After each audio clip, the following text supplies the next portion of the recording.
ओम नमो भगवते वासुदेवाय। ओम नमो नारायणाय। ओम श्री कृष्ण वासुदेवाय। आज हम सनातन धर्म के मूल तत्व के बारे में जानेंगे। ओम मस्तो माँ सद्गमय तमसो माँ ज्योतिर्गमय मृत्योर्मा मृतम गमय। यह बृहदारण्य उपनिषद में लिखा हुआ है। इसका अर्थ है, हे ईश्वर, मुझे असत्य से सत्य की ओर ले चलो और अंधकार से प्रकाश की ओर ले चलो और मृत्यु से अमृत की ओर ले चलो। जो लोग इस परम तत्व पर ब्रह्म को नहीं मानते हैं वे असत्य में गिरते हैं, असत्य से मृत्यु काल में अनंत अंधकार में पड़ते हैं। उनके जीवन की गाथा भ्रम और भटकाव की ही गाथा सिद्ध करती है। वे कभी अमृत को प्राप्त ही नहीं कर पाते। मृत्यु आए इससे पहले ही सनातन धर्म के सत्य मार्ग पर आ जाने में ही भलाई है, अन्यथा अनंत योनियों में भटकने के बाद प्रलय काल के अंधकार में पड़ना पड़ता है। और ओम सनातन धर्म का प्रतीक ही नहीं बल्कि सनातन परंपरा का पवित्र शब्द है। ऋग्वेद में लिखा है कि सनातन धर्म कहता है, सभी मनुष्य और देवता इसी से उत्पन्न हैं और प्रगति की है। और हे मनुष्य, अपनी उत्पन्न होने की आधार रूप माता को नष्ट ना करें, अर्थात सनातन को विनष्ट ना करें। और यह लगभग 1 अरब 96 करोड़ 8,43,110 वर्ष का इतिहास है। भारत और आधुनिक क्षेत्र की सिंधु घाटी सभ्यता में हिंदू धर्म के कई चिन्ह मिलते हैं, अर्थात मातृदेवी की मूर्तियों, शिव पशुपति जैसे देवता की मुद्राएं, लिंग, पीपल की पूजा आदि प्रमुख हैं।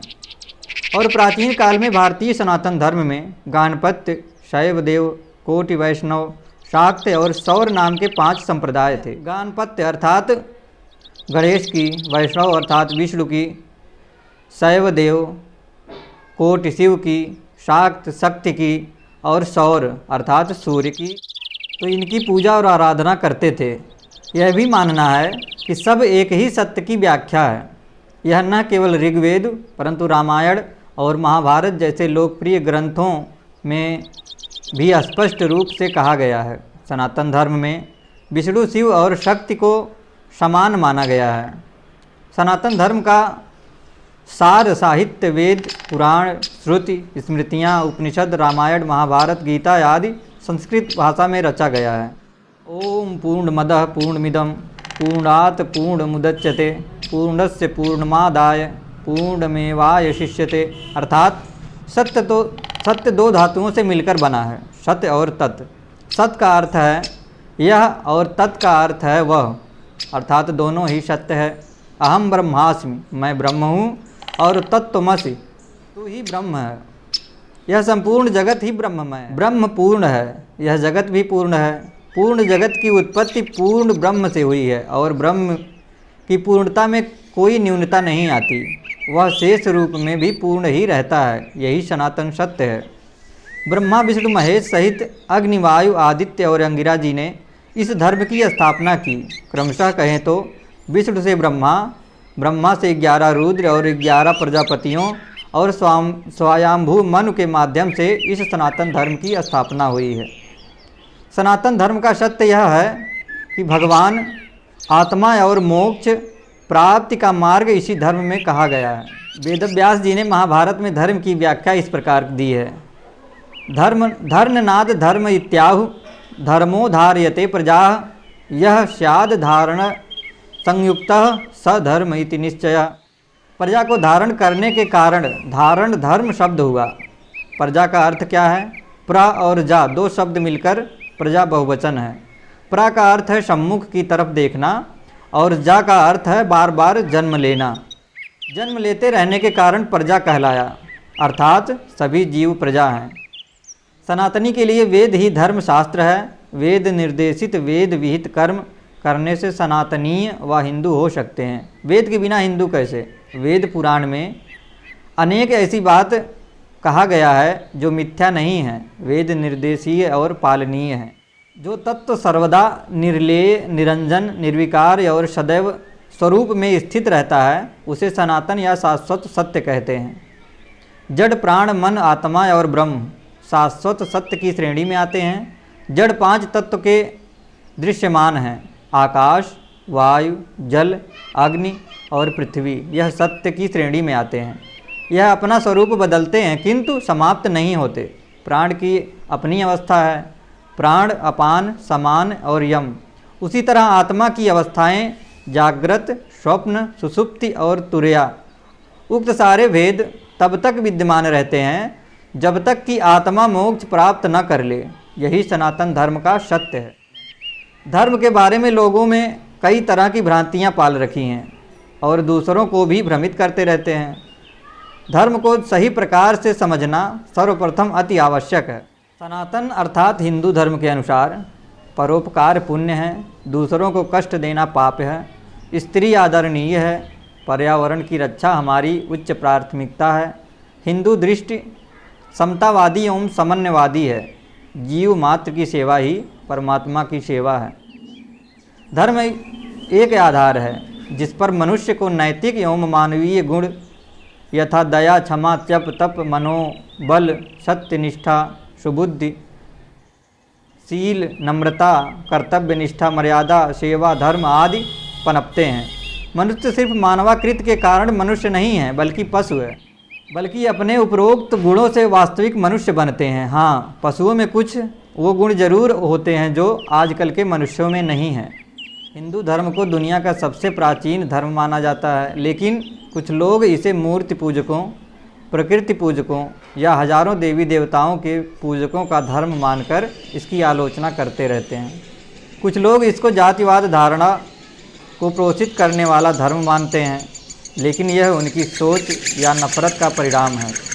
उन्होंने कभी भी उपनिषदों या वेद पुराण का अध्ययन नहीं किया। आलोचना का अधिकार उसे ही है जिसने सभी धर्मों का गहन रूप से अध्ययन किया हो। समालोचना सही है, लेकिन धर्मांतरण करने हेतु आलोचना क्षमा योग्य नहीं मानी जाएगी।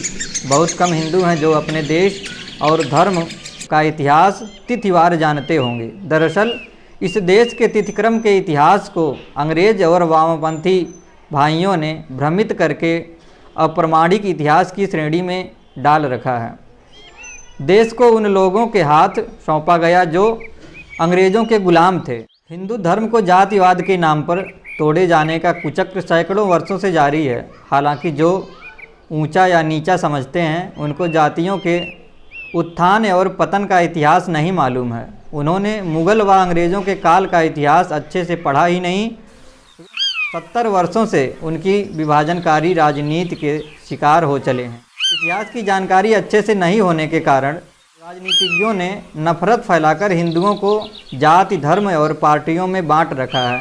कहते हैं कि कठोर कानून होने के बावजूद बलात्कार, लूट मार, घरेलू हिंसा बढ़ रहे हैं, तो क्यों आजकल भाई बहन का रिश्ता दागदार हो रहा है? आखिर क्यों चाचा, ताऊ, मामा, यहाँ तक कि पिता के द्वारा भी शोषण के मामले सामने आ रहे हैं? क्योंकि आज गुरु शिष्य का रिश्ता भी निष्कलंक नहीं है। पति पत्नी के साथ जन्मों के रिश्तों को लव इन रिलेशनशिप जैसा वाहियात विचार चुनौती दे रहा है। कहने का अभिप्राय यह है कि आज हमारे समाज में जो भी अपराध हो रहे हैं इसका एकमात्र वजह धर्म का ह्रास है। कठोर कानून जहाँ डराता है वहीं धर्म उसे समझाता है, उसे उन मूल्यों से परिचित कराता है जो मानवता के लिए आवश्यक हैं। धर्म को अपनाते ही मनुष्य अपने आप मानवता को आत्मसात कर लेता है। तब उसे न किसी कानून न किसी डर की ज़रूरत है। वह सत्य से सुखी रहेगा और जग के कल्याणार्थ स्वयं भी प्रयत्नशील रहेगा और हमेशा प्रसन्न रहेगा। सही अर्थों में मनुष्य बन जाएगा। धर्मो रक्षति रक्षितः, अर्थात तुम धर्म की रक्षा करो, धर्म तुम्हारी रक्षा करेगा, या धर्म की रक्षा करो, तुम स्वतः रक्षित हो जाओगे। धर्मो रक्षति रक्षितः में कितनी बातें कह दी गई हैं। इसे कोई स्वस्थ मनुष्य, स्वस्थ मस्तिष्क वाला व्यक्ति ही समझ सकता है। सत्य, अहिंसा, दया, क्षमा, दान, जप, तप, यज्ञ, यम, नियम आदि हैं जिनका शाश्वत महत्व है। अन्य प्रमुख धर्मों के उदय के पूर्व वेदों में इन सिद्धांतों को प्रतिपादित कर दिया गया था।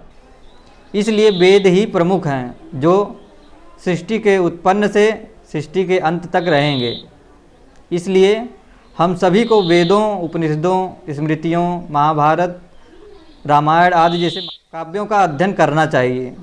इसी से हमें अपने संस्कार में बदलाव लाने की प्रेरणा मिलती है। तो संस्कारों से ही आचरण पवित्र होते हैं। आचारः परमो धर्मः सर्वेषामिति निश्चयः हीनाचारी पवित्रात्मा प्रेत्यचेह विनश्यति। अर्थात सभी शास्त्रों का यही मत है कि आचार ही सर्वश्रेष्ठ धर्म है। आचारहीन अर्थात संस्कारहीन मनुष्य यदि परमात्मा भी हो तो उसका परलोक और यहलोक दोनों नष्ट हो जाते हैं। इसलिए संस्कार का होना बहुत ही आवश्यक है। और संस्कार तभी होगा जब हम गहन रूप से वेदों, पुराणों, उपनिषदों का अध्ययन करेंगे, उससे सीखेंगे और उससे जो हम सीखेंगे वह अपने बच्चों को सिखाएंगे, उन्हें संस्कार देंगे, तभी सब कुछ बदल सकता है। अन्यथा अपराध हो रहे हैं और आगे होते भी रहेंगे। कितना भी कठोर कानून आ जाए, इसमें कोई बदलाव नहीं हो सकता। जो हो रहा है वो होगा और होता रहेगा तब तक जब तक ही हम अपने संस्कारों को परिवर्तन नहीं करेंगे, अपने संस्कारों को बदलेंगे नहीं।